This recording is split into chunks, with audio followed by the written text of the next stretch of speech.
My name is Su Yen. My life motto consists of 4 words: adapt to the circumstances, but its true core really just boils down to one word: lazy. People call folks like me salted fish, and I happily accept the title. Because even if a salted fish turns over, it's still just a salted fish. Why waste the effort trying to turn?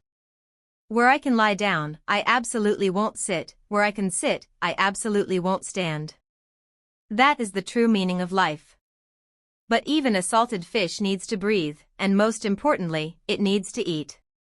This morning, after burning through my last dime of living expenses on a shopping app super sale, I was officially broke. My stomach growled repeatedly, protesting and demanding its dues.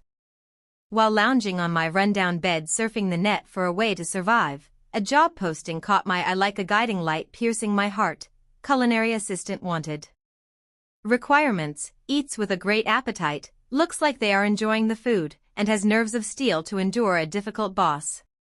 Benefits: 3 fully covered meals a day at 5-star restaurants, salary paid in USD, and extremely generous cash bonuses if you can help the boss eat just half a bowl of rice more. I sprang up like a coiled spring. Not applying for a deal this sweet would be a sin against my ancestors. Light work, high pay, all I had to do was open my mouth, chew, and make money. This was practically a tailor-made job sent from heaven just for me. 30 minutes later, I was standing on the top floor of the Lu Corporation, one of the city's most powerful business empires. Pushing the door open to enter the CEO's office, I was immediately overwhelmed by the breathtaking luxury. But the most striking thing wasn't the soft sheepskin rug under my feet or the imported leather sofa. It was the man sitting behind the solid mahogany desk. Lu Jingxian, the crown prince of the Lu Group. He wore a perfectly tailored black dress shirt, buttoned all the way up to his collar. His face had chiseled, statue-like features, a high nose bridge, sharp eyebrows, but his eye bags carried an undeniable look of exhaustion. The aura around him was so freezing that I thought I had accidentally walked into a walk-in freezer. Right now, the powerful crown prince was staring at the spread of food on the coffee table with a glare reserved for his mortal enemy. Norwegian salmon salad, truffle mushroom soup, pan-seared wagyu beef. All super expensive dishes exuding mouth-watering aromas. Yet, his face was pale, his Adam's apple bobbing up and down, and his brows tightly knitted as if he were trying to suppress a wave of nausea. Rumor had it that CEO Lu was such a workaholic that he had developed severe anorexia. Seeing it with my own eyes, I realized that the rich also suffer from some truly ridiculous miseries. Grumble. A loud rumbling noise shattered the quiet atmosphere. Lu Jingxian frowned and looked up, his gaze stabbing into me like a dagger. I awkwardly patted my flat stomach, scratched my head, and chuckled. Sorry, CEO Lu, I haven't had a single grain of rice since this morning. Seeing all this delicious food on the table, my stomach lacked a bit of willpower. He leaned back in his leather chair, his indifferent, assessing gaze sweeping over my cheap fleece tracksuit. You're here for the interview? Yes, sir. I nodded eagerly and took a step forward. I'm Su Yen. My special skill is making everything I eat look delicious. I eat with such gusto that even rocks would look like delicacies. I am absolutely perfect for your company's requirements. Lu Jingxian gave a cold snort and jutted his chin toward the coffee table. Prove it. Eat all of this, and don't let it be an eyesore to me anymore. Oh my god, the boss is truly a living bodhisattva. I rushed straight to the coffee table and plopped down on the sofa. Here it is, my $1,000 meal. But looking closely at the delicately French-prepared wagyu beef with its meager drizzle of sauce, I smacked my lips. It's good, but it's too bland. This won't hit the spot. So, right before Lu Jingxian's astonished eyes, I unzipped my worn-out backpack and confidently pulled out a cheap, super spicy, tongue-scorching bottle of chili sauce, the secret weapon I always carried with me. The cap even had some crusty red residue on it. I opened the cap and, without any mercy, squeezed it hard. A fiery red stream of chili sauce spurted out, completely smothering the premium beef. The expensive red wine reduction was instantly dyed a harsh red by this peasant condiment. Lu Jingshan's eyes widened, the corner of his mouth twitching. If looks could kill, I would have died 10,000 times over for the crime of destroying fine culinary art. But I didn't care. Heaven spares a man when he's eating. I needed to get my stomach full first. I grabbed a fork, skewered a piece of chili-drenched beef, and shoved it right into my mouth. My eyes lit up brightly as I chewed noisily. The beef melted softly in my mouth, the rich juices oozing out, perfectly combined with the tongue-scorching heat of the chili sauce to create a flavor explosion that shot straight to the top of my head. I completely threw away my image, wolfing down the food, making refreshing chewing noises, and occasionally inhaling sharply because of the spice. Just like that, 1 piece, 2 pieces, then 3. The massive plate of beef was swept clean by me in a flash.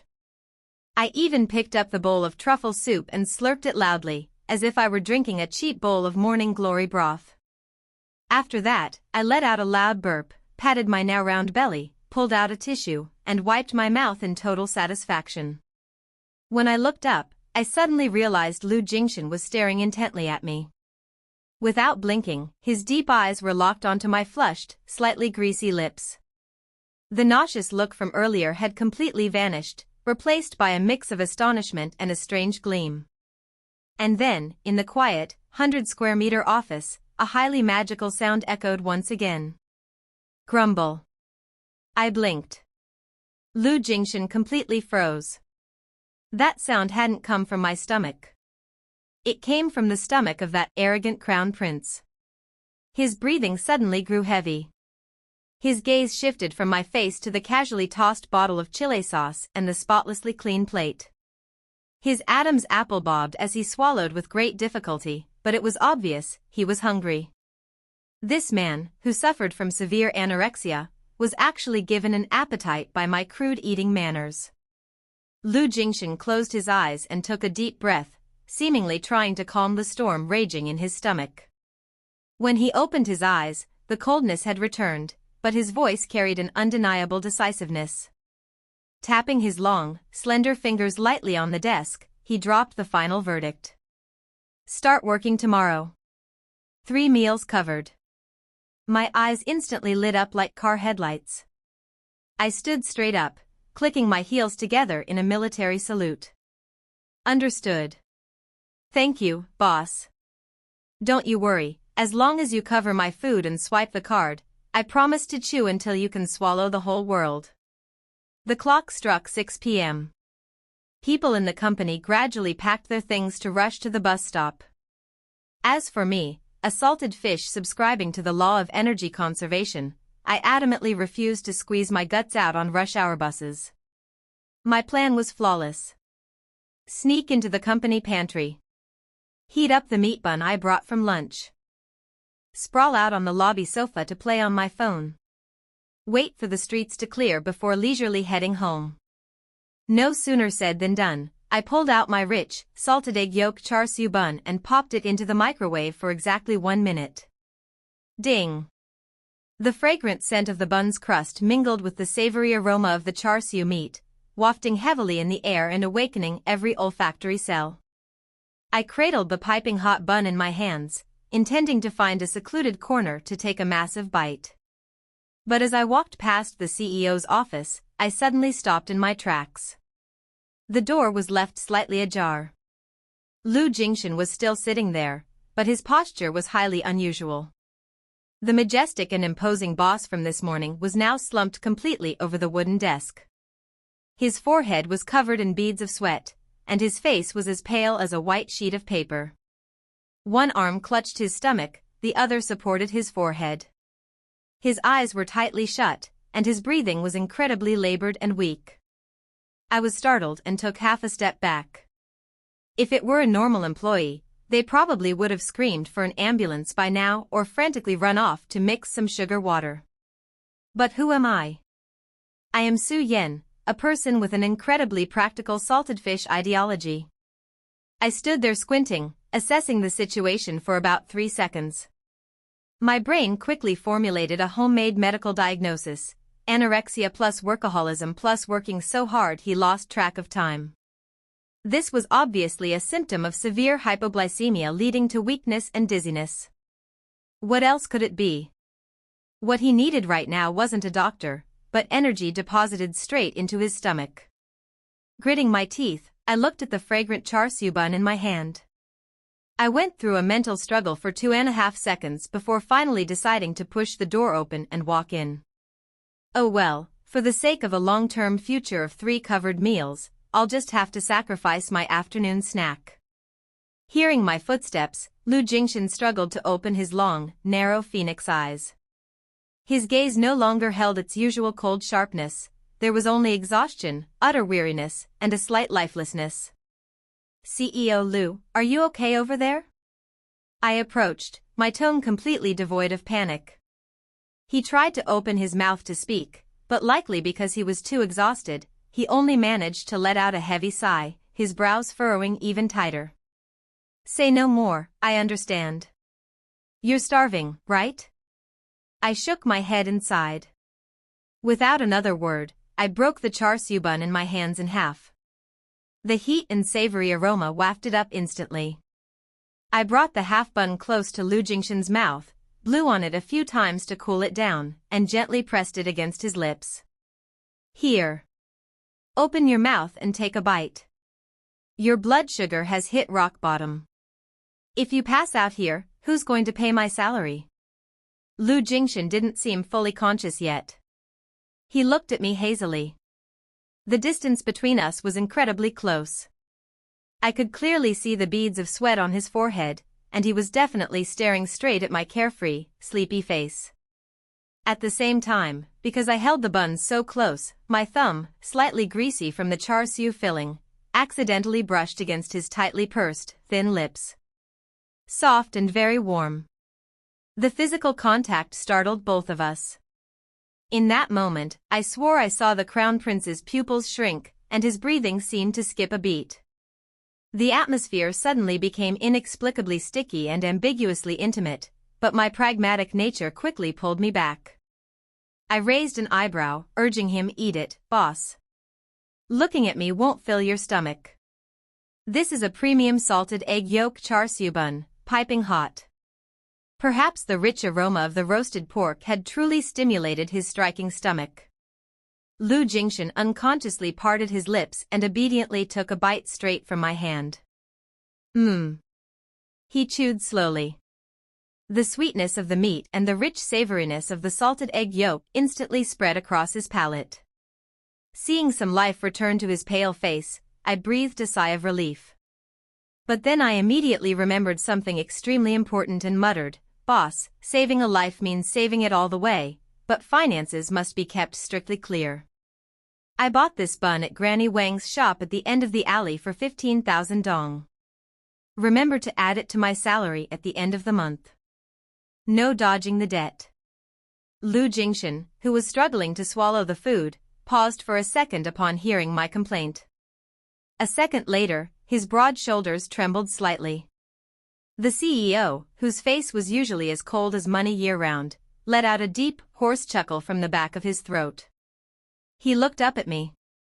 His dazed, dizzy look had largely faded, replaced by a gentle, deep gaze containing a light I had never seen before. The corners of his lips curled into a faint smile, and his voice carried infinite indulgence. 15,000? I'll pay you back 100-fold. Hearing that, my eyes lit up like I'd struck gold. 100 times, that's 1.5 million. I made such a huge profit off half a bun? Thrilled, I shoved the remaining half of the bun into his hands. Here, boss, you hold it and finish it. I'll go lie on the sofa out there and wait for you. Whenever you're done and have the strength to walk, remember to take me to dinner as per our contract. With that, I spun on my heel and happily skipped out the door, leaving the Crown Prince holding half a char siu bun, staring blankly at my retreating figure. Ever since that divine half-bun incident, my freeloading career at the Lu Corporation skyrocketed. Lu Jingxian kept his promise. 3 meals a day, all I had to do was sit like a queen on the CEO's office sofa, happily devouring all the high-end delicacies the five-star chefs brought up. Thanks to my live mukbang sessions, the Crown Prince's anorexia genuinely improved. He put on a little weight and his complexion lost a bit of its gloomy, cold aura. Everything went smoothly until Qixi, Chinese Valentine's Day. For people in love, Qixi is a day for giving roses, chocolates, and going on movie dates. But for a legitimately single salted fish like me, Qixi had only one meaning. The city's largest barbecue and hot pot buffet chain was having a massive 50% off flash sale. First thing in the morning, I boldly wrote a leave request. Unfortunately, Lu Jingxian was stuck in an important board meeting from the crack of dawn, his office doors shut tight. Not wanting to miss the golden sale hour, I submitted my request straight to the HR department following standard protocol. Seeing my leave request fall right on Qixi, the HR manager assumed I was going on a date and, being very understanding, approved it with a swift stroke of his pen. The Crown Prince, stuck in a meeting on the top floor, was completely oblivious to my disappearance. So, I gleefully grabbed my backpack and left the company. But I had severely underestimated the sheer power of food-loving singletons. The line for the hot pot stretched all the way from the lobby to the parking lot. After standing until my legs ached for 3 straight hours without getting a table, my stomach began to protest loudly. "I'm starving." "Goodbye, sweet hot pot," I clicked my tongue, gave up, and dragged my feet to the intersection. The aroma from a street food cart drifted over, instantly halting my steps. Without hesitation, I bought a steaming bowl of spicy and sour shrimp noodles and 2 greasy meat skewers. I pulled up a tiny plastic stool, squatted right on the sidewalk, and started slurping loudly. Just as I was halfway through my second skewer, a sleek, glossy black supercar with an impressive license plate pulled over, blocking my view. The car door opened, and a pair of endlessly long legs clad in expensive suit pants stepped out. I looked up, and my eyes almost dropped straight into my noodle bowl. Lu Jingxian. He was wearing his custom Italian suit, but his usually immaculate appearance was entirely disheveled. His tie was loosened, the top 2 buttons were undone, and his bangs fell forward, partially obscuring his eyes. Most importantly, his face was chalky white, his lips pressed tight, and his steps were slightly unsteady. "Boss, why are you here?" I asked blankly, the meat skewer still dangling from my mouth. Lu Jingxian didn't answer. He walked right up to me, and to the absolute shock of the passers-by, the billionaire Crown Prince suddenly dropped to one knee and rested his chin heavily on my shoulder. I froze completely. The meat skewer in my hand almost plummeted to the ground. A faint, refreshing masculine cologne lingered at the tip of my nose, but I could clearly feel his heavy, burning breath against my neck. His broad shoulders weighed down on me, carrying a sense of sheer exhaustion. He completely ignored the fact that his $1,000 suit was rubbing against my cheap t-shirt, which was covered in the smell of street smoke and dust. "B-boss, what's wrong? Blood sugar dropped again?" I panicked, not knowing where to put my hands. Finally, I extended my slightly greasy hand and awkwardly patted his back like I was comforting a giant golden retriever. Lu Jingxian closed his eyes, pressed his cheek into the crook of my neck, and took a deep breath. His low, hoarse voice sounded in my ear, filled with helplessness and fatigue. "Without you, I can't swallow a thing." My heart suddenly went thump. Damn it, what's with this pacing? It was clearly just a complaint about his anorexia acting up due to the lack of his mukbang assistant. But coming from his deep, magnetic voice, it sounded like the most romantic, tear-jerking confession in the world. My brain stalled for 3 seconds, but the rationality of a salted fish quickly pulled me back to reality. Romancing a capitalist is a dead end, money is the only true path. I cleared my throat, trying to dispel the awkwardness, and hastily offered the half-eaten meat skewer to his face to cover up my fluster.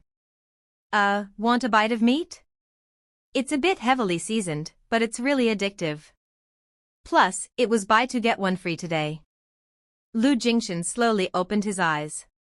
He didn't look at the skewer, he looked straight into my eyes.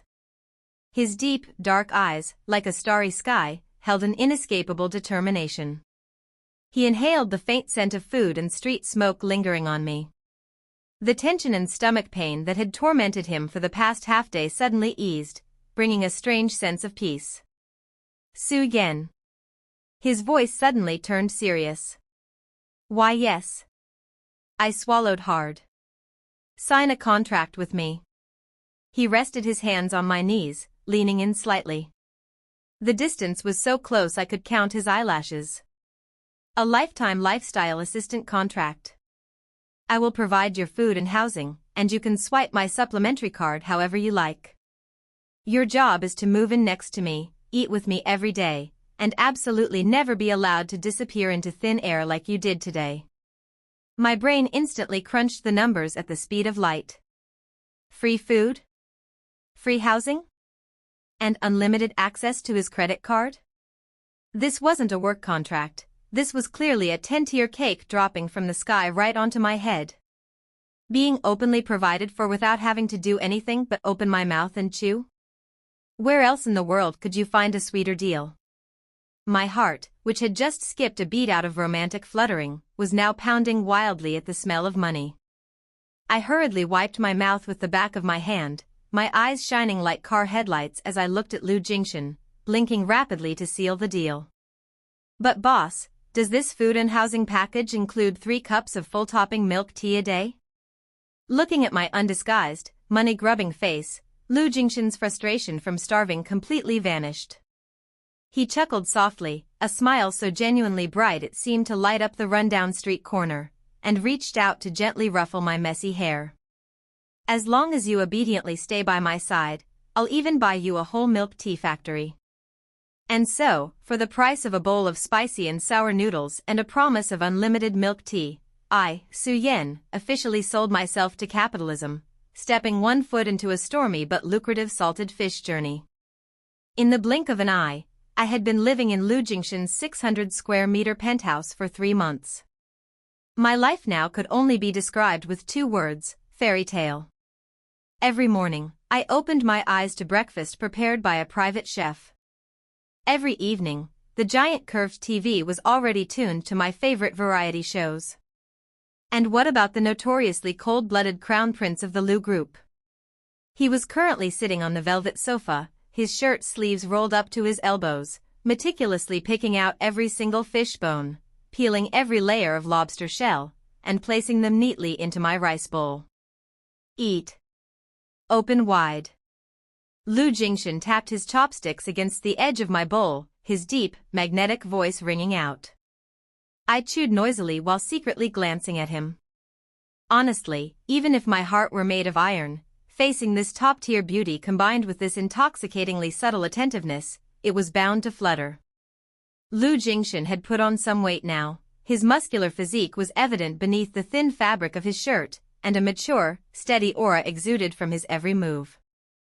A flash of delusion crossed my mind, should I just fall in love with the boss? But instantly, my salted fish rationality slapped me awake. Su Yen, snap out of it, I warned myself. You're just a wage-earning slacker, and capitalists are the most ruthless creatures. The status gap between you and him is wider than the distance from Earth to Mars. If you let love blind you, when you guys inevitably break up, this money-making job will disappear too. Thinking of losing my $1,000 meals and the unlimited supplementary credit card, I immediately extinguished the newly kindled flame of love, obediently lowered my head, and continued chewing my shrimp. True love is optional, but money is indispensable. That Saturday afternoon, Lu Jingshan had an online meeting. I took the chance to sneak down to the cafe in the high-end apartment lobby to buy a giant, venti-sized brown sugar boba milk tea. Just as I poked the straw in, intending to take a soul-satisfying sip, a figure smelling strongly of white rose perfume blocked my path. It was a girl with an elegant aura, wearing a pristine white silk dress, her long black hair ironed perfectly straight. She wore oversized sunglasses, carried a limited edition crocodile leather bag, and her whole body oozed the words rich and condescending. Shenya. Lu Jingshan's childhood sweetheart and the eldest daughter of the prestigious Shen family. She took off her sunglasses, using her meticulously made-up eyes to glance at the cheap milk tea in my hand as if she were looking at trash. You are Su Yen? Shinya spoke in a clear but annoyingly shrill voice. I nodded, instinctively taking a quick sip of my milk tea. Yes. Are you here to buy milk tea? The line is at the counter over there. Shinya sneered. She didn't bother beating around the bush. Reaching straight into her designer bag, she pulled out a pre-signed check and slid it hard across the table toward me. Take this 50 billion and get out of Jingshan's sight. A low-class pauper like you hovering around him only pollutes the air of our upper class. 50 billion. Pfft. I almost spat a whole mouthful of boba right into her face. My eyes widened to the size of saucers, glued to the long string of round zeros on the check. My brain instantly activated its quantum supercomputer, 50 billion deposited in the bank. With current interest rates, I'd have hundreds of millions in interest every single month. This money was enough to buy a milk tea factory outright. I could lounge around and bathe in brown sugar boba every day until I grew old. The mukbang assistant job was great, sure, but there was always the risk of getting fired. This 50 billion was cold, hard cash, take it once, and I'd land safely for life. Are you serious? You're not tricking me, right? My voice trembled with sheer emotion. Seeing my money-grubbing reaction, Shinya showed even more extreme contempt. Do you think I have the free time to trick you? Take the money and move out of the penthouse immediately. If I ever see you hovering around Jingshan again, I will. Before she could finish her villainous threat, I lunged forward, ready to pounce on the precious check. But a large, slender, and icy-cold hand beat me to it. Ry up. Ry up. The dry sound of tearing paper echoed in the air. My dream 50 billion dong check was torn into dozens of tiny pieces, fluttering to the ground like snow in the middle of summer. Horrified, I looked up, my heart seemingly coming to a dead stop. Lu Jingshan was standing like a towering monolith right behind me. Since when? His gaze was no longer the usual gentle indulgence, it was pitch black, deep, and terrifyingly destructive, like a Category 15 hurricane. The murderous aura radiating from him caused the air in the cafe to practically freeze. Jingshan, Shinya stammered, her arrogant face instantly turning pale. Lu Jingshan didn't even spare half a glance at her. He stared intently at me. His hand, gripping my wrist like iron pincers, tightened as he let out a low, hoarse growl. Let's go home. He dragged me out of the cafe, hauling me straight into his private elevator up to the penthouse. The entire way up, I held my breath, not daring to utter half a word, my free hand still stubbornly clutching my milk tea. As soon as we stepped through the door, bang, the solid wood door slammed shut.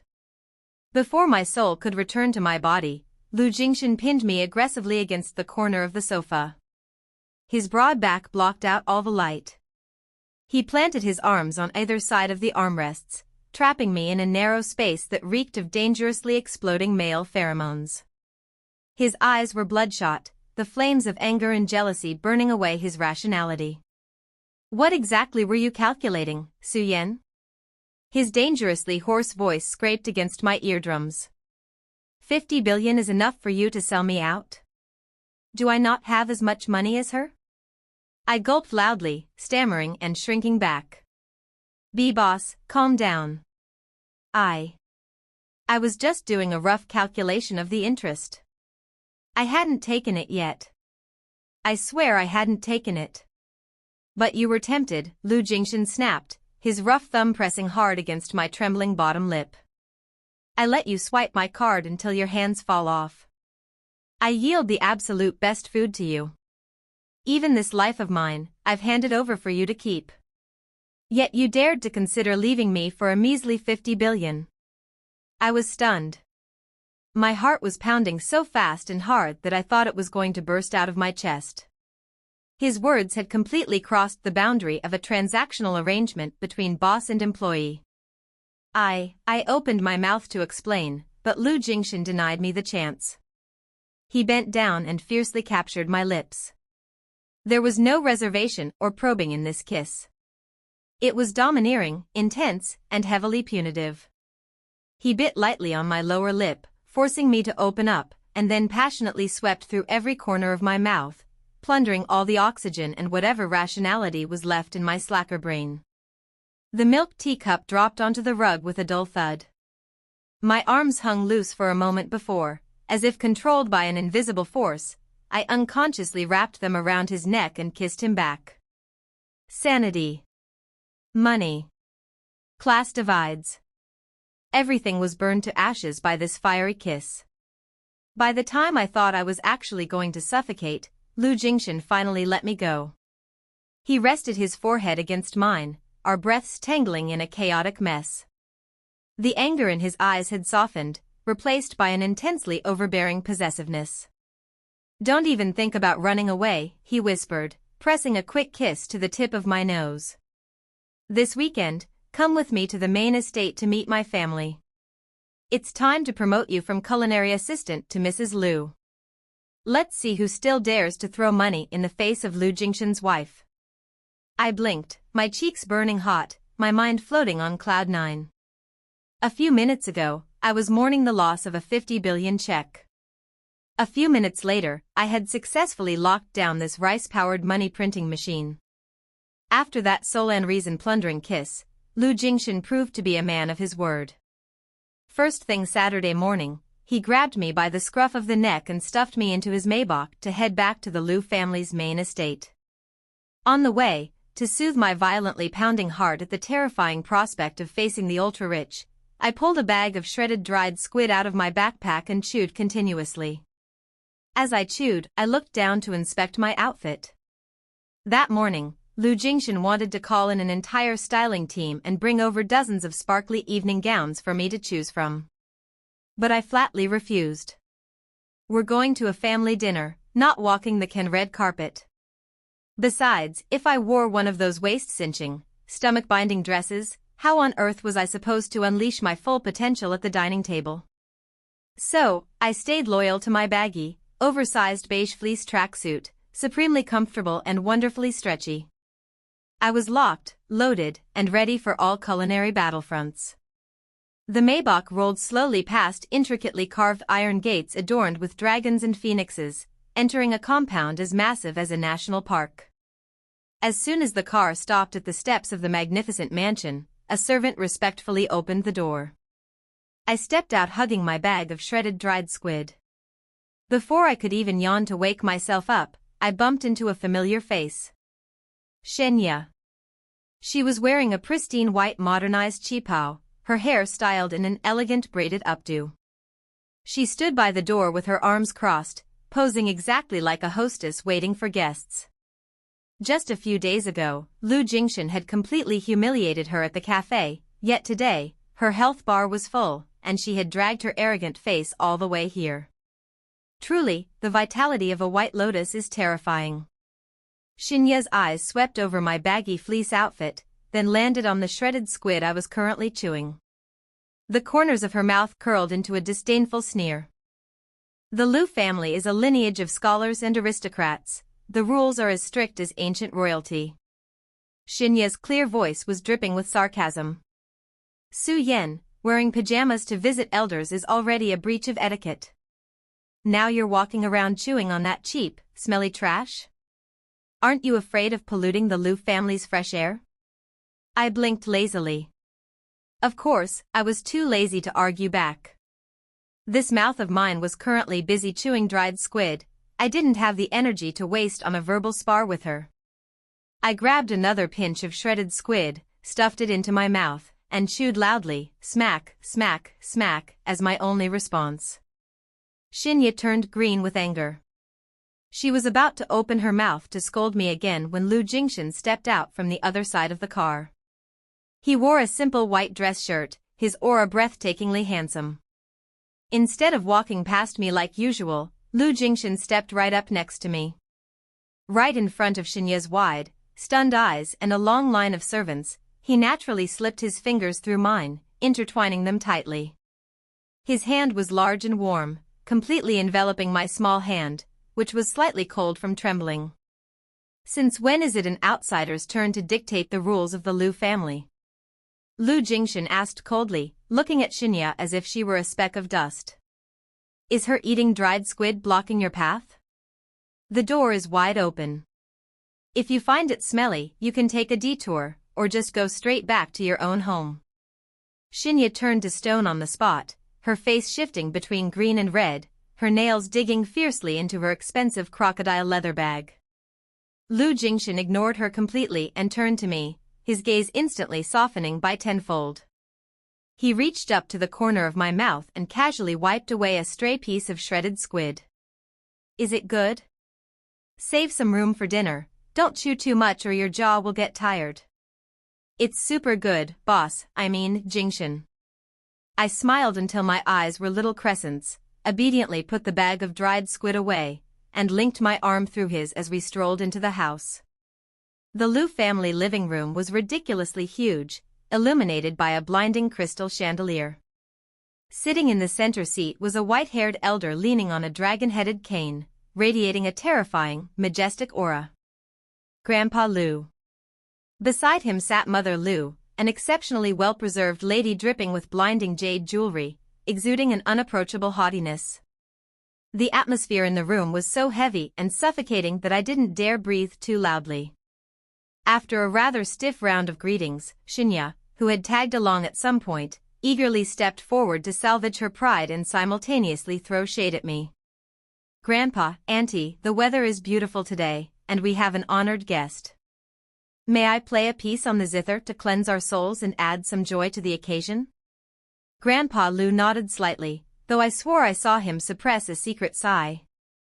Xinya gracefully sat down in front of a solid mahogany zither in the corner of the room. She took a breath and plucked the first few notes. The melodious, slow tune echoed through the room. I had to admit, she played expertly, the very picture of a talented, refined lady. Everyone in the room stayed silent, pretending to be deeply engrossed in the music. But there was a problem. The tempo of this soul-cleansing piece was far too slow, far too soothing. It sounded exactly like those deep sleep hypnosis videos on the internet. Combine that with my stomach being half full of dried squid and me sitting on the softest sheepskin sofa on earth. 5 minutes later, my eyelids started a protest. They drooped heavily, struggled back up, and finally surrendered. My head lolled to the side, resting squarely on Lu Jingxin's shoulder as I drifted off to dreamland. And because my neck was bent at a weird angle, a disastrous sound began to ring out steadily. Snore. Zzz. Snore. My snoring wasn't overly loud, but it was enough to echo in the quiet room, completely interrupting Xinya's elegant zither notes. The music stopped abruptly. I jolted awake, rubbing my eyes in a daze. Oh no. I fell asleep and snored like a pig during my very first meeting with a billionaire family. Su Yan, oh Su Yan, you might as well pack your bags and go sleep under a bridge. Xinya shot up from her seat. She wore an expression of utmost indignation, but a triumphant glint flashed in her eyes. What is wrong with you? She snapped. This is the famous high mountains and flowing water. Even if you can't appreciate it, you shouldn't be so uncultured as to fall asleep and snore. You are showing absolutely zero respect for Grandpa and Auntie. She turned to Grandpa Liu, eagerly waiting for his wrath to descend upon my head. Mother Liu also frowned, looking our way. Thwack. Grandpa Liu slammed his dragon-headed cane hard against the marble floor. I squeezed my eyes shut, waiting for death. But then. Ha ha ha. Excellent. The old man's hearty, booming laughter echoed, literally shaking the chandelier.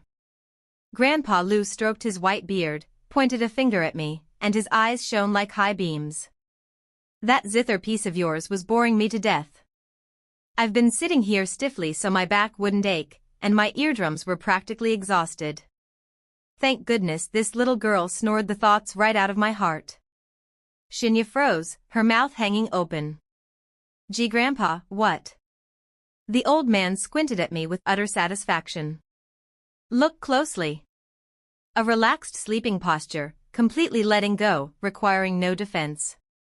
This is a once-in-a-thousand-years auspicious physiognomy. Her snoring is rhythmic, its frequency stable. In feng shui, this is called yin-yang harmony. It has the power to ward off evil spirits and invite prosperity. This girl was born to bring fortune to her husband and children. Good, extremely good. I stared at Grandpa Lu, utterly dumbfounded. Feng shui? Yin-yang harmony?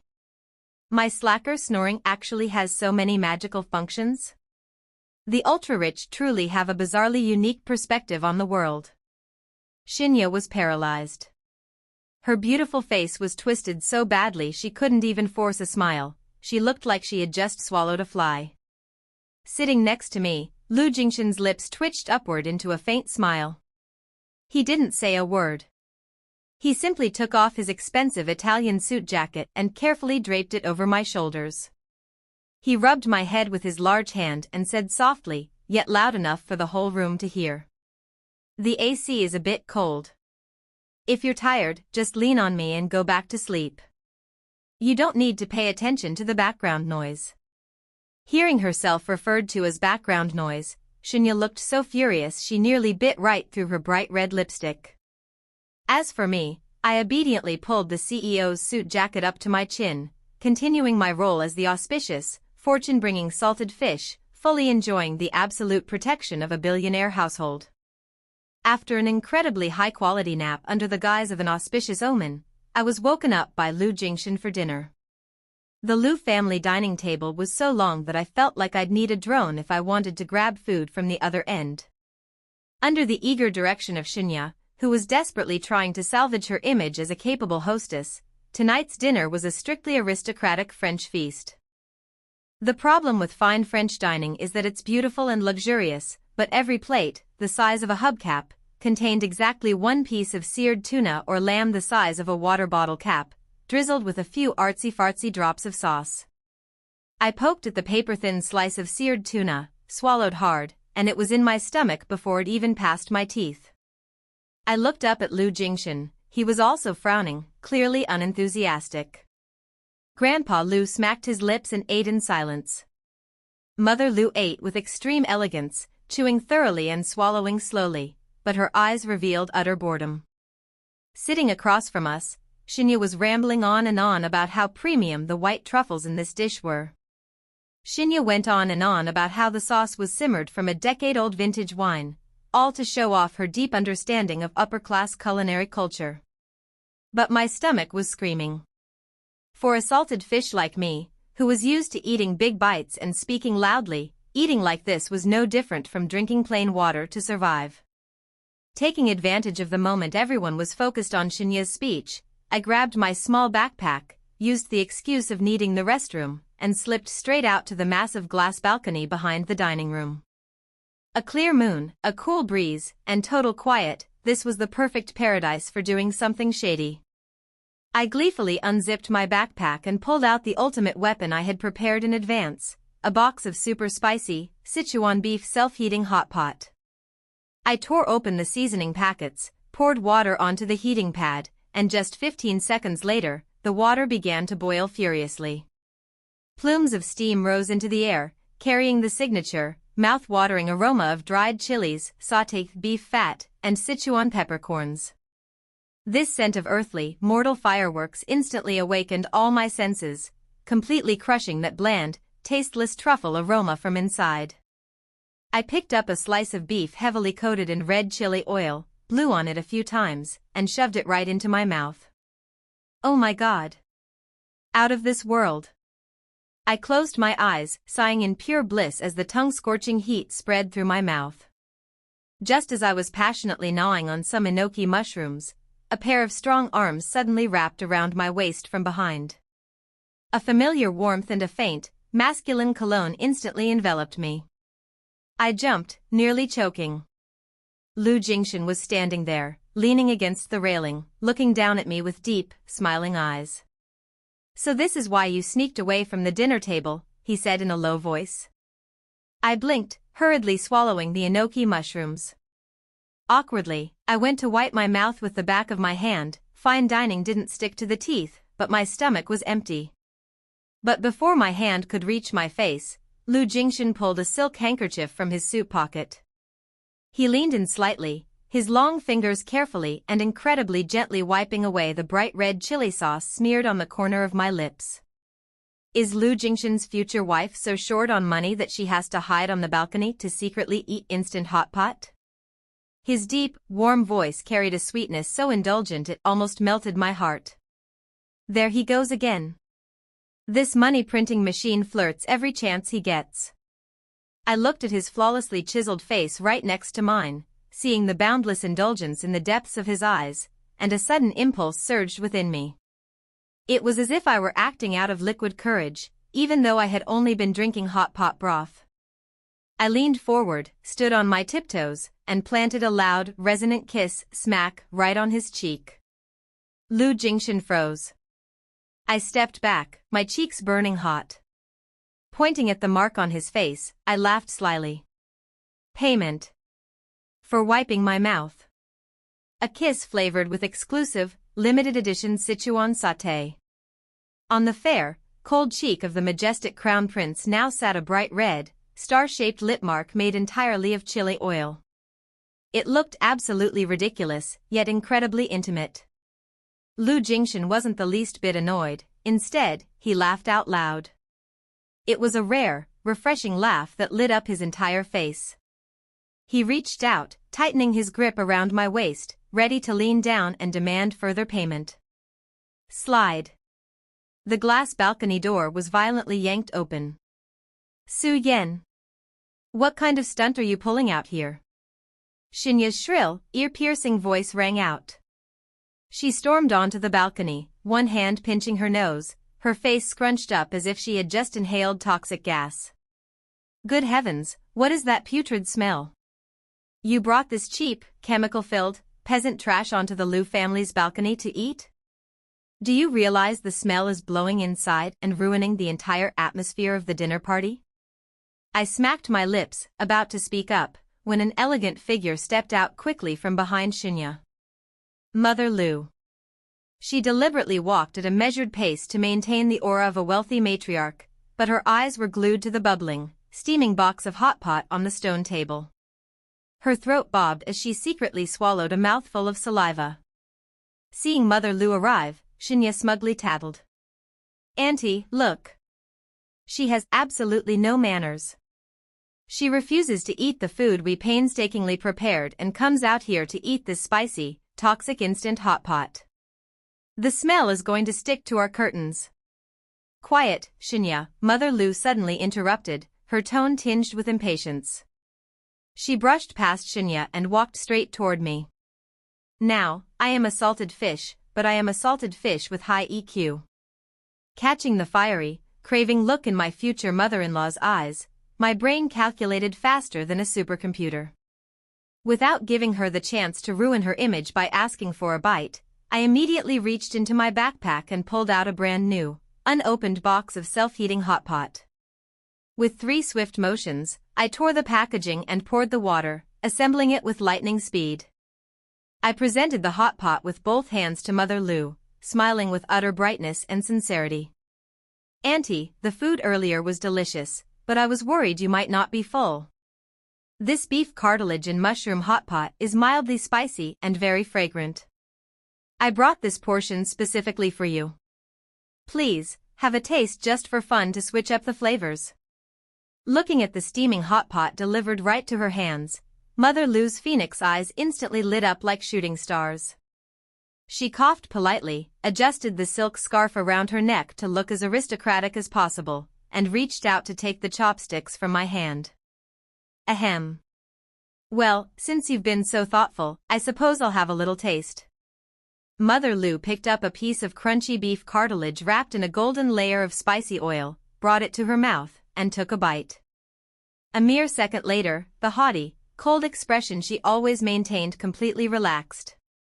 Her face bloomed with an expression of absolute enjoyment and extreme satisfaction. She slurped a spoonful of the rich broth, her nose tingling, her eyes slightly tearing up. So good. Throwing her image completely out the window, Mother Lou took 3 consecutive spoonfuls. Good Lord, for the past 3 months, that damn doctor has been making me eat nothing but grass and leaves. My mouth has been so bland I'm practically depressed.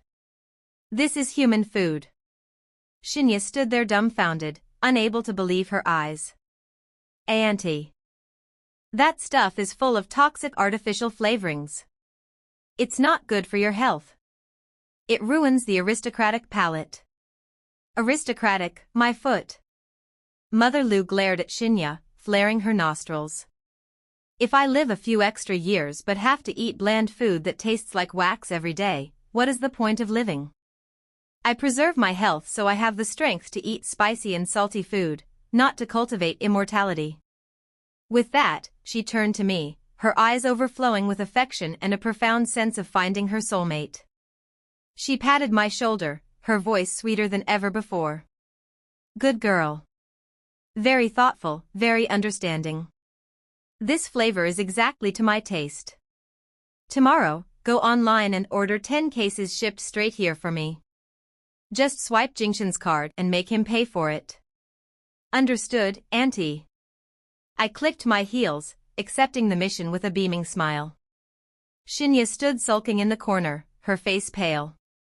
She had gone to all the trouble of staging a luxurious French dinner to show off her elegance, only to be completely defeated by a $2 instant hot pot. Meanwhile, Lu Jingshan stood beside me, one arm still wrapped around my waist. The satay lip mark was still boldly stamped on his face. He smiled proudly, watching his little salted fish conquer the most powerful matriarch of the Lu family through the pathway of her stomach. After officially sealing the deal with Mother Lu via a spicy instant hot pot, my status in the mansion seemed to have leveled up a few notches. Mother Lu kept throwing me knowing, meaningful smiles, likely imagining the glorious arrival of 10 cases of instant hot pot tomorrow. Only Shinya sat there with a face as dark as thunder. The first 2 rounds had ended in total disaster for her, the first ruined by my snoring, the second crushed by peasant hot pot. She was clearly not going to take this lying down. When it came time for post-dinner tea, Shinya decided to unleash her ultimate weapon to salvage her image as a refined, wealthy heiress, the welcoming gifts. She clapped her hands, and a servant immediately and carefully brought out a long sandalwood box. Shinya opened it herself. Inside lay a rolled-up antique ink wash painting, emitting a faint scent of aged paper and traditional ink. Grandpa, Auntie, Shinya spoke, regaining her clear, melodious tone, looking as demure as a newly bloomed white lotus. I know the Lu family has been a scholarly lineage for generations.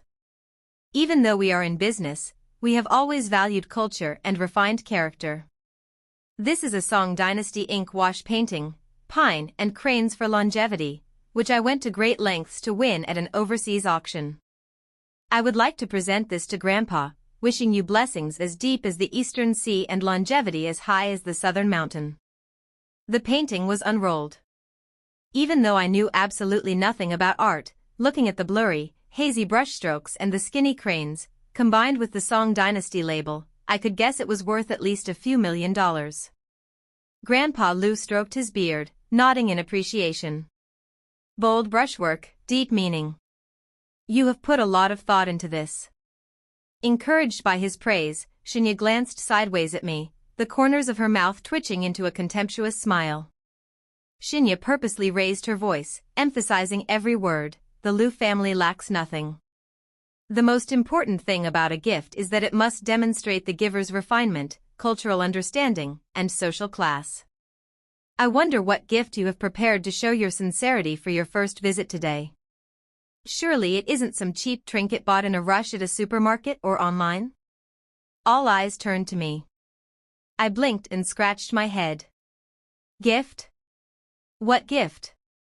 Before coming here this morning, I was busy sleeping in. By the time I woke up, Lu Jingshan had already grabbed me by the collar and stuffed me into the car. When did I have time to prepare anything? Just as I was about to raise my empty hands and plead guilty, I suddenly remembered that when I first got into the car, Lu Jingshan had shoved a heavy, red velvet-wrapped box into my hands. He had told me, when it's time for gifts later, just take this out. Grandpa will definitely love it. Because the box was so heavy and kept getting in the way while I was peeling my shredded squid, I had casually tossed it into my massive backpack and completely forgotten about it. Ah. I do have a gift. I hurriedly pulled my backpack from under the table and rummaged around inside. Seeing me digging through a cheap backpack, Shinya let out a loud, mocking scoff, fully prepared to see what kind of trash I would pull out to make a fool of myself. I hauled the red velvet box out and placed it on the tea table. It was seriously heavy, my arms almost fell off. Grandpa, this is a small token of my sincerity, I said as I opened the lid. Click. The moment the lid popped open, a blinding, brilliant golden light, so dazzling it made people squint, instantly exploded across the living room. The entire room fell dead silent. Inside the velvet box wasn't refined jewelry or a 1,000-year-old antique. It was an abacus. Yes, a traditional Chinese abacus. But the entire frame, the rods, and every single bead were cast completely out of 99.99% pure, solid gold. The sheer, brutal violence of this extreme wealth assaulted everyone's vision, practically blinding them all. Shinya was stunned for 5 seconds. Then, unable to hold it in, she burst out laughing, a laugh filled with mockery and pity. Good heavens! What kind of thing did you bring here? Shinya pointed at the golden abacus, her voice shrill. A vulgar block of gold shaped into an abacus. Do you think the Liu family is a pawnshop? You brought this incredibly tacky, newly rich garbage to humiliate Grandpa? Auntie, you see? Coming from a poor background truly limits one's vision. Culture can't be eaten, after all. She kept going until... Bang! A thunderous slam on the table cut off Shinya's insults. But the one who slammed the table wasn't Lu Jingshan. It was Grandpa Lu. The 80-year-old man suddenly sprang up like he had springs on his feet, tossing his dragon-headed cane aside.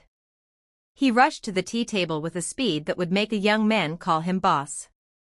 His trembling hands scooped up the solid gold abacus, and he pressed it right against his cheek, rubbing it affectionately. His usually stern eyes now burned with absolute, sheer fanaticism. Scholarly lineage, my foot. High refinement, my foot. You hang an antique painting on the wall, and in 3 days it gathers dust and mold. If you want to liquidate it, you have to wait for a buyer. Pure gold is the true meaning of all things. It is the strongest feng shui energy. With that, he used his fingers to flick a few beads on the abacus. Clack clack, clink clink. The sound of metal colliding rang out crisp and clear.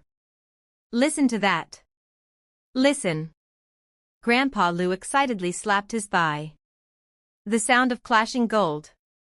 This is the call of the god of wealth. When the abacus clinks, the wealth flows in.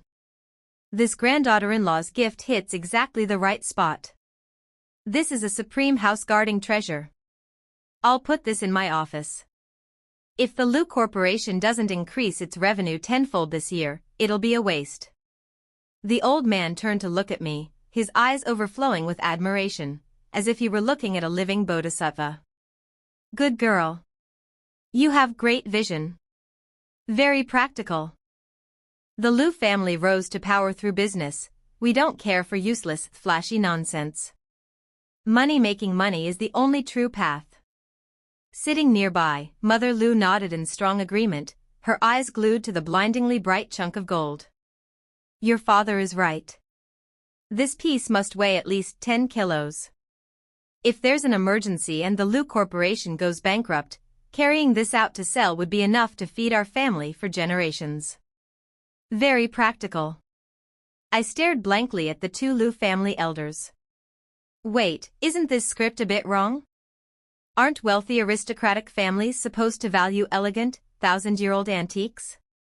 Why are they so obsessed with a giant lump of gold? I secretly shot a glance at Lu Jingshan. The crown prince was sitting leisurely with his legs crossed, elegantly taking a sip of tea. Catching my eye, he gave a subtle wink, a scheming smile playing at the corners of his lips. So this workaholic had calculated everything perfectly without a single flaw. He knew his grandfather's practical, feng shui-obsessed nature inside and out, so he prepared this weapon of mass destruction for me to score massive points. Meanwhile, Shinya had completely turned to stone. Her attack using refined high art hadn't just been blocked, it had been absolutely pulverized by a solid brick of gold.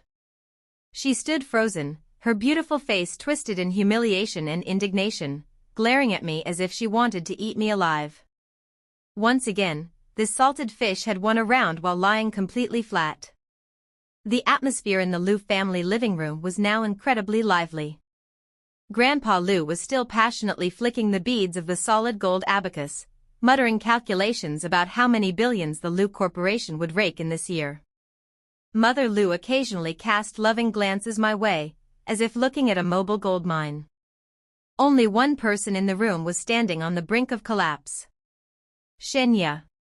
3 trials had passed.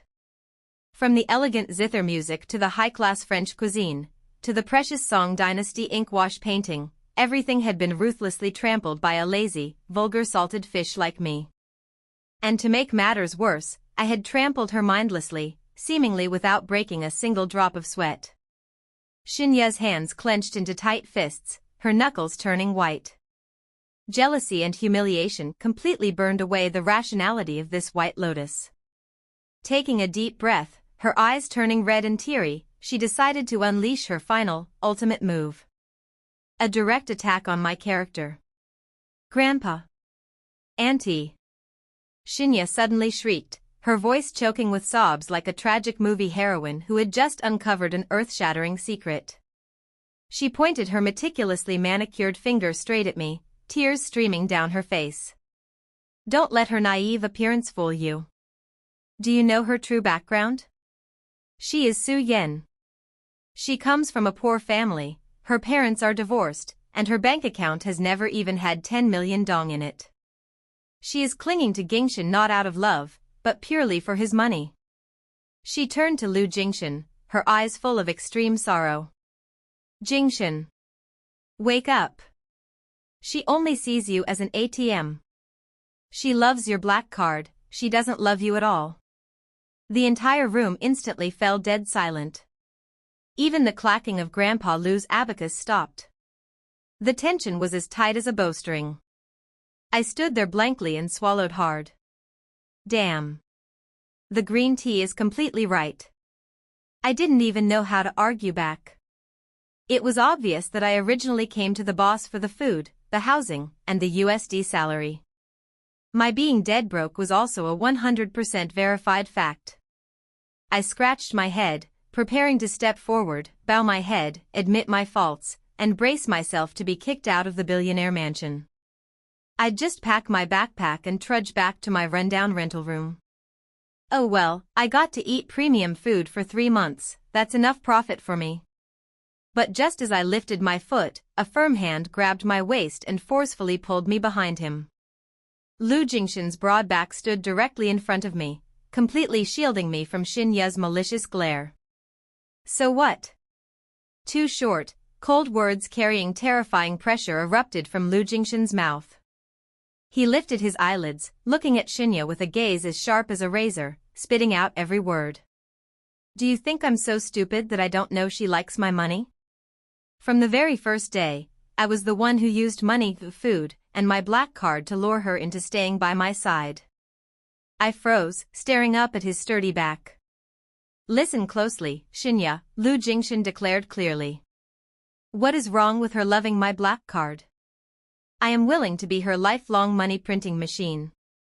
As long as she stays by my side, eats well, and sleeps soundly, my stomach is at peace. Her love is exchanged for my health and my life.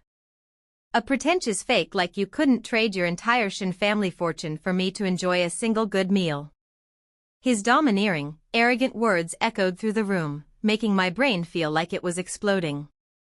A lifelong money printing machine, exchanged for the Crown Prince's health.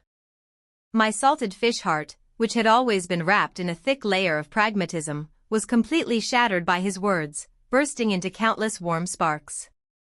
It turned out this man had always understood my naive calculations, and he had used the most practical way possible to protect me. My nose stung. Ignoring the fact that we were in the middle of the Liu family living room, I threw my arms around Liu Jingshan's waist from behind, pressing my face against his solid back. "I don't want to be an employee anymore," I mumbled. "I'm going to be your wife to the very end." Hearing this confession absolutely reeking of money, Shinya staggered back a few steps in shock, her face as white as a sheet of paper. She shook her head frantically and turned to Mother Liu for help. Auntie, look. Jingshan has been bewitched by her. How can our family ever accept such a pragmatic, money-grubbing daughter-in-law stepping through our doors?" Smack. Mother Liu slammed her hand on the table and stood up sharply. Shinya rejoiced, thinking Mother Liu was about to order me thrown out. But no. Mother Liu clapped her hands together with a loud smack and burst into hearty laughter. "Excellent. Jingshan is absolutely right." I poked my head out from behind the boss in confusion. "Right about what?" Mother Liu stepped forward, her billionaire matriarch aura radiating intensely as she pointed straight at Shinya's face. "Shinya, what do you think the Liu family lacks?" "This family lacks many things, but the one thing we do not lack is money. Her loving money is the best thing ever. What I fear most are those hypocrites whose mouths reject money, but whose hands secretly hoard it. She is straightforward about liking money. The Liu family's money couldn't be spent in 10 lifetimes. We'll just keep throwing money in her face, and I guarantee she'll worship Jingshan like the god of wealth. Clear, transparent, and fair. I approve." Grandpa Liu, still clutching the solid gold abacus, nodded in agreement. Jingshan's words are incredibly logical. The poorer she is, the better. When she comes to our house, I'll give her a mountain of money, and she'll treat our family like a shrine and serve us. If we marry some delicate, golden branch and jade leaf heiress, she'll throw a tantrum over every little thing, pack her bags, run back to her maiden home, and demand a division of assets. Too exhausting. I stood there with my jaw dropped. Good heavens! What kind of utterly absurd yet incredibly convincing logic is this? It turns out that to survive in a billionaire household, you don't need to be brilliant or outstanding. You just need to find a family whose ideology is as fiercely, extremely pragmatic and money-driven as the Liu family. Shinya stood there paralyzed, her mind spinning, her White Lotus worldview completely collapsing. Her throat choked up, and her chest heaved with rage. "Why, you're all crazy. You're completely insane. Guards." Grandpa Liu waved his hand, his majestic voice booming. "See the guest out. From now on, do not let Miss Shin set foot in here ever again. The Liu family only values practical people. We cannot accommodate your fake, high-minded pretentiousness." 2 bodyguards in black suits immediately appeared and dragged a screaming, sobbing Shinya out the door. The heavy solid wood doors slammed shut, restoring peace and the heavy scent of money back to the Liu household. I hugged Liu Jingshan's waist tightly, looking up at him with sparkling eyes. "Boss, is our family really that rich?" Liu Jingshan looked down, gently pinching my cheek, his eyes filled with absolute indulgence. "So rich that you'd break your fingers trying to count it all. And starting tomorrow, don't call me boss. Call me hubby. I'm handing all the cards over to you." After that chaotic but wildly successful meeting with the parents, my wedding with Liu Jingshan was fast-tracked at rocket speed. Grandpa Liu flipped through the 10,000-year almanac and immediately declared the end of the month as the most auspicious day. Welcoming the god of wealth, me, into the household could not be delayed. Right before the wedding, the Liu family hosted a small-scale family banquet to officially introduce me to the relatives. I sat on the long sofa in the secondary living room, cracking melon seeds, crack, crack, crack, and nodding along as Mother Liu pointed out each guest. Most of the relatives appeared warm, or at least maintained polite, evaluating attitudes. After all, the crown prince of the Lu group suddenly marrying a total nobody was a massive shock to high society. But wherever there is wealth, there is drama. Just as I was happily munching on a slice of watermelon, an auntie swathed in a bright red velvet dress swooped in. According to Mother Lu's earlier introduction, this was Lu Jingshan's distant relative from God knows where, and coincidentally, a mahjong buddy of Xinya's mother. The auntie shot daggers at me from head to toe, the corners of her mouth turning down in obvious scrutiny. "So you're Su Yan?" she drawled. "Rumor has it you come from a very common background. Our Lu family is a billion-dollar empire. Marriage has always required equal social standing. Aren't you embarrassed to step through these doors empty-handed, without a single penny of dowry?" I stopped chewing my watermelon and blinked. Embarrassed? Why should I be embarrassed when money is literally throwing itself at my face? Seeing my silence, the auntie assumed I was intimidated and pressed her advantage. Smack! She threw a thick stack of documents straight onto the tea table in front of me. The immediate family might be too kind to say it straight, but as an elder, I have to protect Jingshan's empire. She jutted her chin. This is a prenuptial agreement drafted by the legal team. The contents are very simple. All of Jingshan's assets, both before and during the marriage, belong solely to him. If you divorce, you leave empty-handed without a single cent. Sign it to prove you truly love him and aren't just some gold-digging girl clinging to a man. The corner of the living room instantly fell silent. A few nearby relatives started whispering, eagerly waiting to watch the show. I picked up the stack of papers and flipped through a few pages. The tiny font was packed with legal jargon that made my eyes hurt. My brain operated on pure pragmatism. If I don't sign, this auntie is going to nag me all night and ruin my mood for the seafood dinner later. If I do sign, well, it's not like I ever planned to steal their family fortune anyway. Getting a lifetime of free food, free housing, and an unlimited supplementary card to buy milk tea was already more than enough to satisfy me. Divorce? Unless Lu Jingshan kicked me out himself, it would be a cold day in hell before this salted fish willingly packed her bags and left his wagyu-filled refrigerator. Too long, I'm too lazy to read it. Sign on the last page, right, auntie? I clicked my tongue, casually grabbing the fountain pen on the table, ready to scribble my name and get this over with so I could go grab some lobster. But before the pen tip could even touch the paper, a large hand reached out from behind me and snatched the contract away. Ry-up! Ry-up! The decisive sound of tearing paper echoed. The dozens of pages of the contract were ripped in half, then into quarters, and finally tossed mercilessly into the trash can like fluttering snow. I looked up. Lu Jingshan was standing right behind the sofa. His face was as cold as ice, his sharp, murderous gaze aimed directly at the distant auntie. "What exactly are you pulling in my house?" His low, hoarse voice carried an oppressive weight that made the auntie tremble and take a step back. I just wanted what's best for you, to prevent risks," she stammered. Lu Jingshan stepped forward, shielding me, and gritted out every word. "My wife doesn't need to sign any of this garbage. Because all of my personal assets, including my shares in the Lu Corporation and all real estate under my name, were already transferred entirely to Su Yan's name last week." What? Not only did the auntie scream, but I also completely turned to stone. I stared wide-eyed at the broad back in front of me. What did he just say? Transferred entirely to me? I suddenly became a billionaire without even knowing it? Lu Jingshan turned around to look at me, his icy gaze instantly melting into boundless indulgence. He stroked my hair and whispered, just loud enough for everyone to hear. "Only when you hold the money can my stomach feel secure enough to eat rice." That was how a money-printing machine proved his love. No flashy words, just directly handing over his entire net worth and his life to me, giving me absolute security. "Jingshan, you're crazy." The distant auntie clutched her chest, gasping for air. "Sister-in-law. Uncle. Are you two really going to let him act this recklessly? What if this wretched girl takes the money and runs?"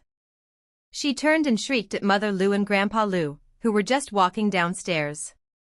Who says he's acting recklessly?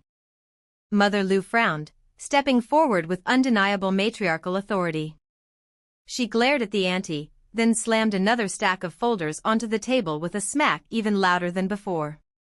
Your contract is absolute trash. Yen Yen, sign this one for Mom. Mother Lu pointed at the folder. This is the real contract I had the corporate lawyers draft. It clearly states that after marriage, if Jingshan dares to fool around, dares to raise his voice and make you sad, or dares to force you to exercise too much, he will be kicked out of the house empty-handed. The entire control of the Lu Corporation will belong to you. Mom has your back. But it didn't stop there. Grandpa Lu also strolled over leisurely, holding a wooden box carved with dragons and phoenixes. He opened the lid, pulled out a thick stack of red property deeds, and slammed them loudly onto the marble table. Who dares to open their mouth and say my granddaughter-in-law has no dowry? The old man banged his cane against the floor. 10 luxury villas in the city center, plus a commercial shopping mall. I just had my people process the transfer to her this morning so that this afternoon, she can carry this pile as her dowry to marry back into our family.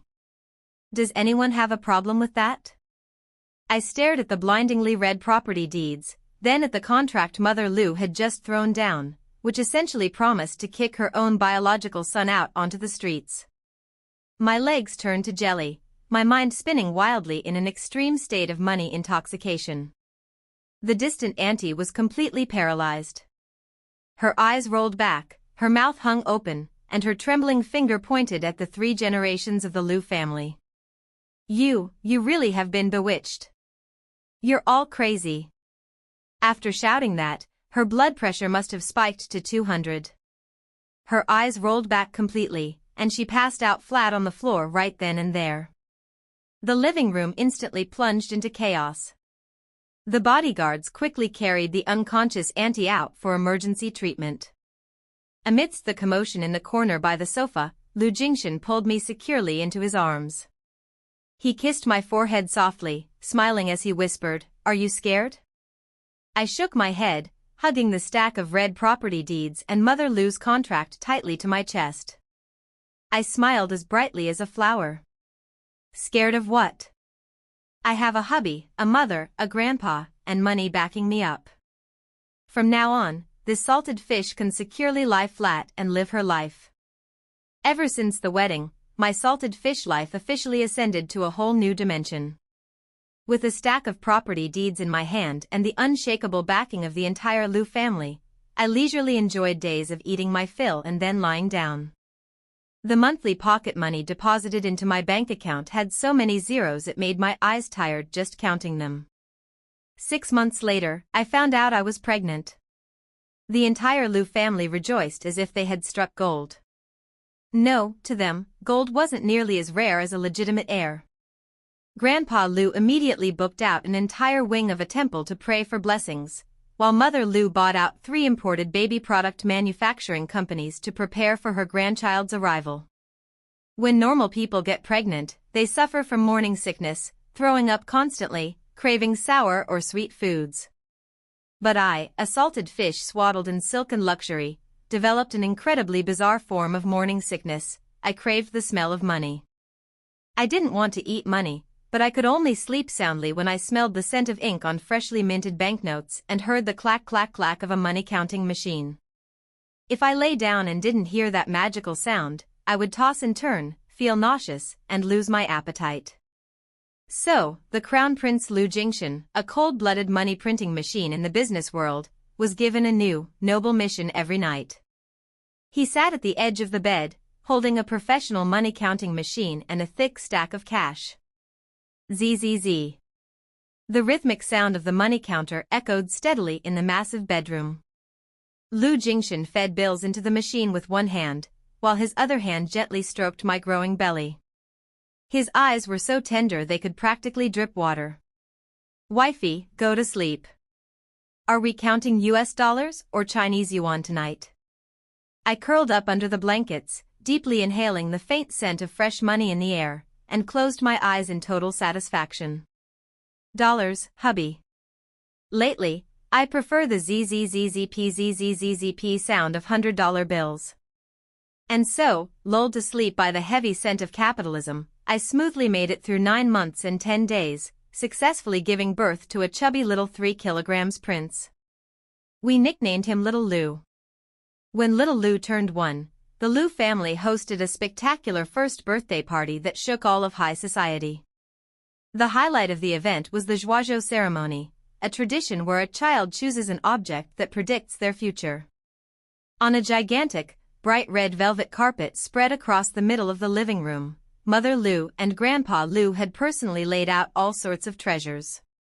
There was a jade dragon seal representing power, a limited edition fountain pen representing intellect, the legendary solid gold abacus representing wealth, and even a red property deed representing real estate. Everyone held their breath, standing in a circle, waiting to see what the little prince, carrying the bloodline of the Lou family's business geniuses, would choose to inherit. Little Lou, wearing an incredibly cute miniature tuxedo and sucking on a pacifier, crawled slowly to the center of the carpet. He looked left and right, ignoring the heavy jade seal and completely disregarding the intellectual fountain pen. He crawled over and rubbed his cheek against the solid gold abacus to scratch an itch, but ultimately didn't pick it up. The Lou family was sweating with anticipation. "Take the seal. You'll be a chairman who commands the wind and rain," Grandpa Lou whispered coaxingly. Just then, Little Lou let out a massive yawn. He reached out his chubby little arms and grabbed a salted fish-shaped throw pillow, which I had accidentally dropped on the corner of the carpet, pulling it into his arms. But that wasn't all. The little boy's eyes suddenly flashed when he saw a VIP black card peeking out from the pocket of Lu Jingshan's suit pants, as the CEO was sitting cross-legged nearby. With lightning speed, Little Lou reached out, snatched the black card, and casually stuffed it straight into his diaper with expert precision. With everything settled, the little prince hugged his salted fish pillow tightly, rested his head on the red property deed, closed his eyes, pouted his lips, and fell fast asleep. A few seconds later, an incredibly familiar sound echoed out. Snore. ZZZ. Snore. The entire hall fell dead silent. Everyone stared bug-eyed at the little boy snoring loudly with a black card hidden in his diaper. I covered my face, so embarrassed I wanted to dig a hole and hide. It was over. My salted fish genes were way too dominant. They had completely overpowered Lu Jingshan's elite genius genes. When this kid grows up, all he's going to know is how to eat, sleep, and swipe his dad's card. Thwack. Grandpa Lou slammed his cane down again, shattering the silence. But instead of being angry, the old man laughed heartily, tears of joy welling in his eyes. Good. Excellent. Truly my legitimate heir. A carefree sleeping posture. Yin-yang harmony. He has the exact same auspicious physiognomy as his mother. And he even knows how to hoard a black card and use real estate as a pillow. In feng shui, this is called making money while lying down. The future of the Lou family will surely prosper for 10,000 generations. Mother Lou clapped enthusiastically, proudly showing off to the surrounding society ladies. Look at my grandson. He's so little, yet he already knows that a black card is the ultimate power. He has potential. Extreme potential. Finally, someone in our family knows how to spend money. The surrounding guests, despite sweating profusely, had no choice but to nod and applaud in agreement. Young Master Lou is truly a genius ahead of his time. I didn't know whether to laugh or cry at the chaotic, cheering scene. Suddenly, a pair of warm arms wrapped securely around me from behind. Lu Jingshan rested his chin on my shoulder, looking at our son, who was snoring away amidst a pile of jewels and wealth. Do you regret it? I playfully nudged him in the chest, smiling slyly. You married a lazy wife and ended up with an equally lazy son. What's going to happen to the Lu family empire? Lu Jingshan leaned down and kissed my hair. His eyes were filled with a profound peace and satisfaction that he had spent years searching for in the cutthroat business world. He chuckled softly, his deep, warm voice blending into the joyous atmosphere of the Liu household. I don't regret a thing. He hugged me tighter, whispering softly, a wife who only knows how to spend money, and a son who is as lazy as can be. It truly is a sweet burden. But that's okay. In this house, me working alone is more than enough to protect the two of you. You and our son can just happily be salted fish for the rest of your lives. I leaned my head against his chest, listening to his steady heartbeat, and smiled in utter contentment. It turns out that the secret to surviving in a billionaire family isn't fighting for power or forcing yourself to be a strong, independent boss lady. Sometimes, you just need to stay true to your salted fish nature, be a little simple-minded, love money with absolute sincerity, and most importantly, catch a husband with incredibly bizarre tastes, and in-laws who have too much money but are practical to the extreme. I, the salted fish Su Yen, have officially landed safely. The end.